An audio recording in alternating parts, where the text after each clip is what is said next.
So Spengler moves on in the second half of the chapter to talk about the evolution of the Magian mind in its early springtime period. In particular, he is interested in examining the influence upon the Jews of the Persian Zoroastrian apocalyptic mentality. Now, if we rewind for a second, we recall that the Assyrians had come in under Tiglath-Pileser III, and his son Shalmaneser V came in about 722 BC and conquered Israel, deported the population, and basically the northern kingdom never recovered. Later it becomes the Samaritans. The southern kingdom then, under Judah, in 589 BC is conquered when the Babylonians come into that region. They do the same thing. They conquer the population and they deport it and carry it off to their land, into the Babylonian region. The Babylonians are then conquered by the Persians, who, with Cyrus the Great, in the middle of the 6th century BC, founds the Achaemenid Empire. And its central religion, he conquers the Babylonians and then restores the Jews back to their homeland. Now, the central religion of the Achaemenid Empire was Zoroastrianism. And Zoroastrianism was founded by Zoroaster. The traditional dates for Zoroaster are either 500 BC, since it's the main religion at this time of the Achaemenid Empire, or 1000 BC, because the language of the Gathas is very similar to the language of the Rig Veda. So you can, different scholars choose the different dates, but Spengler chooses the date. He thinks Zoroaster belongs in about 700 BC because there is a certain aspect to his mentality that Spengler sees as very similar to that of the Hebrew prophets, which originate about 700 BC with Amos and Hosea and Isaiah and Jeremiah. Whereas that group of prophets represented a sort of Judaic counterculture, countering the northern tradition of polytheism, the cult of the stones, the cult of worshipping trees, the bull god cult, the Baals and the goddesses, the Ashras, all this stuff that was going on that was anything but a Mosaic, exemplifying a Mosaic covenant with a single god, that the prophets objected to. Spengler sees as equivalent to what Zoroaster, probably at about the same time, was doing, which was objecting to and overturning the Vedic pantheon. The Vedic pantheon in which the Asuras become Ahura Mazda in Zoroastrianism, and in which the Devas become the devils within Zoroastrianism. So in Zoroastrianism, we have this vision of history unfolding in terms of a 12,000-year arc, as Zoroaster conceives of it, with 4 distinct phases of 3,000 years apiece. And at the beginning, we have this idea of the god of light, Ahura Mazda. He is the great god of light who creates a kingdom of light.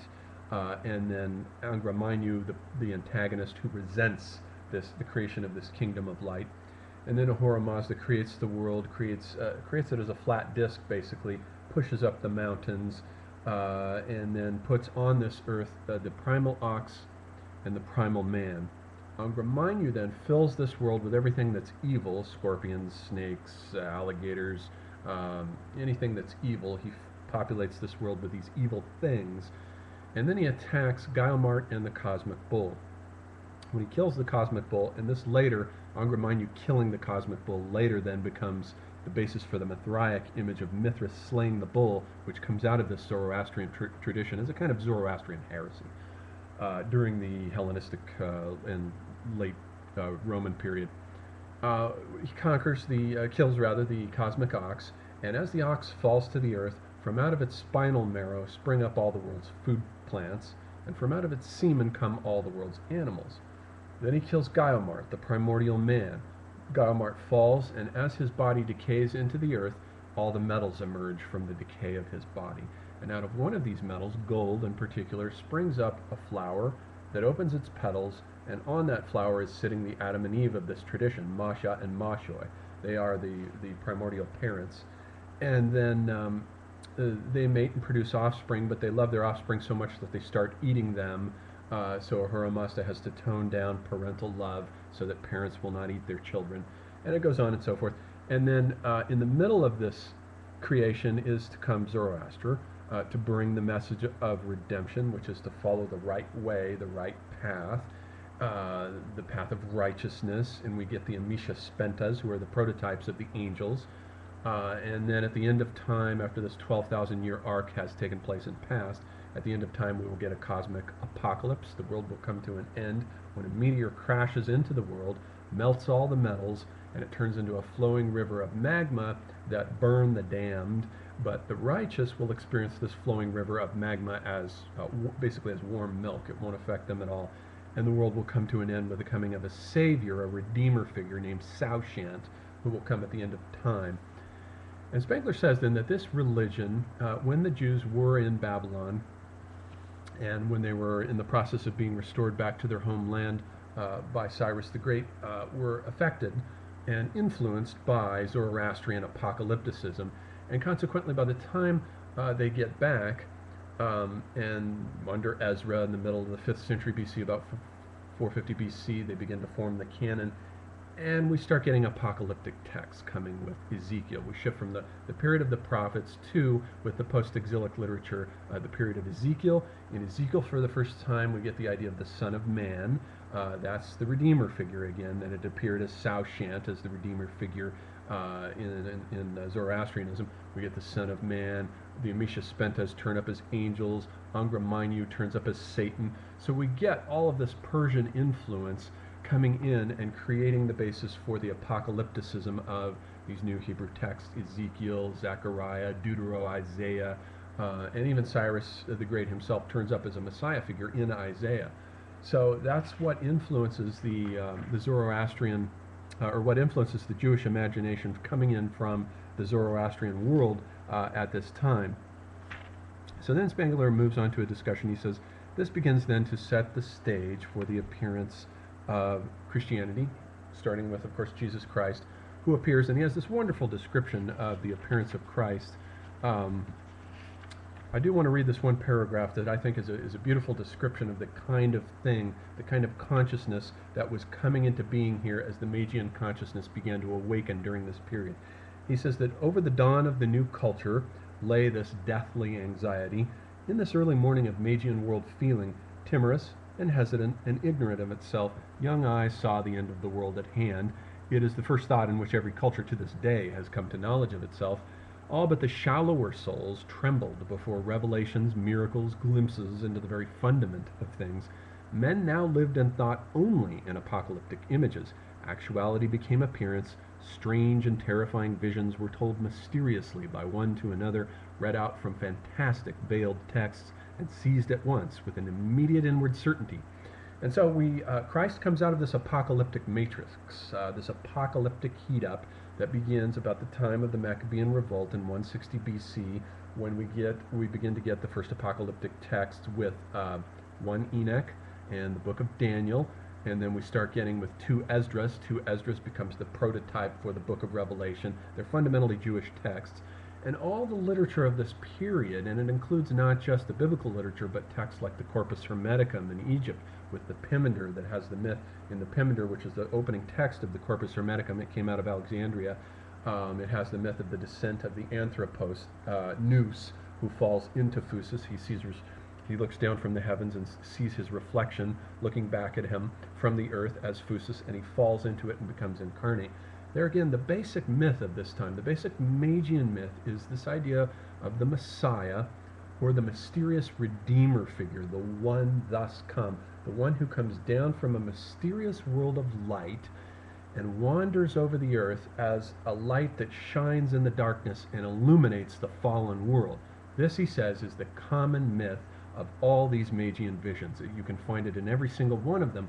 And Christ himself was the being who came and plugged right into this mythic imagination with his idea that he was the Son of Man. He was reactivating this whole Magian corpus of the Redeemer myths. The Essenes at this time had an idea that there would be 2 messiahs that would come, one that would be sprung from the priestly line of Aaron, and a Davidic messiah that would be the warrior who would lead them in a war against the evil ones. So we get this apocalypticism with this basic structure of an anthropos, a being from the heavens. And he says that the Mandaeans were a group that originated also at this time that worshipped John the Baptist but rejected Christ and rejected Christianity.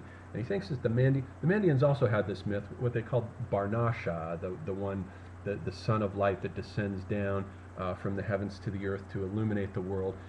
of which John the Baptist prophesied, and he thinks that Christ may have, in his association with John the Baptist, may have associated rather with the Mandaeans. So he connects, because the Mandaeans worship John the Baptist and not Christ, he connects Christ with the Mandaeans rather than, as other theories have suggested, that that John the Baptist was actually an Essene, because the Essenes practiced the rite of baptism, as did he, and so Christ may have been an Essene. Either way, whatever the connection is, he picks up from John this myth of the one thus come from another world, who has come down from heaven to earth and has come to announce the apocalypse, the end of the world, basically. So it's the apocalypticism here that's important about Christ, because it's fluttering all through the Magian world at this time. And the apocalypticism that we first see in the Mark Gospel, he says that the Mark Gospel is the oldest of the Christian texts, other than, of course, Paul's writings. And in the Mark Gospel, the key text is Mark 13, in which Christ announces that the end of the world will come. And it's a mini-apocalypse, in which he says that before this very generation of men die, you will see the end of the world come, and everything will come to an end. It's this apocalypticism that's the important thing, not the morals and the fables of Christ. He says that the Mark 13 is the key thing, not the Sermon on the Mount. Christ isn't a social reformer. Early religions especially have nothing to do with ethics and social reforming and all of that. It has to do with metaphysics, pure and simple and fundamentally. So Christ is the being thus come. Plugs into this myth. He's crucified and he passes. And then along comes Paul. So Paul is the figure who is the urban intellect. In contradistinction to the rest of Christ's disciples, Paul is the city man, the man of urban intellect, who begins as a Jew, persecuting the Christians, has this awakening on the road to Damascus and realizes that the Christians had it right, and then he begins to write in Greek, and he goes west. He doesn't bother going east. He doesn't go, except for his one trip to Jerusalem. He doesn't bother with the village world. He sees it, I think, as rustic and rural, a bunch of ignorant fishermen. And he doesn't bother with that world at all.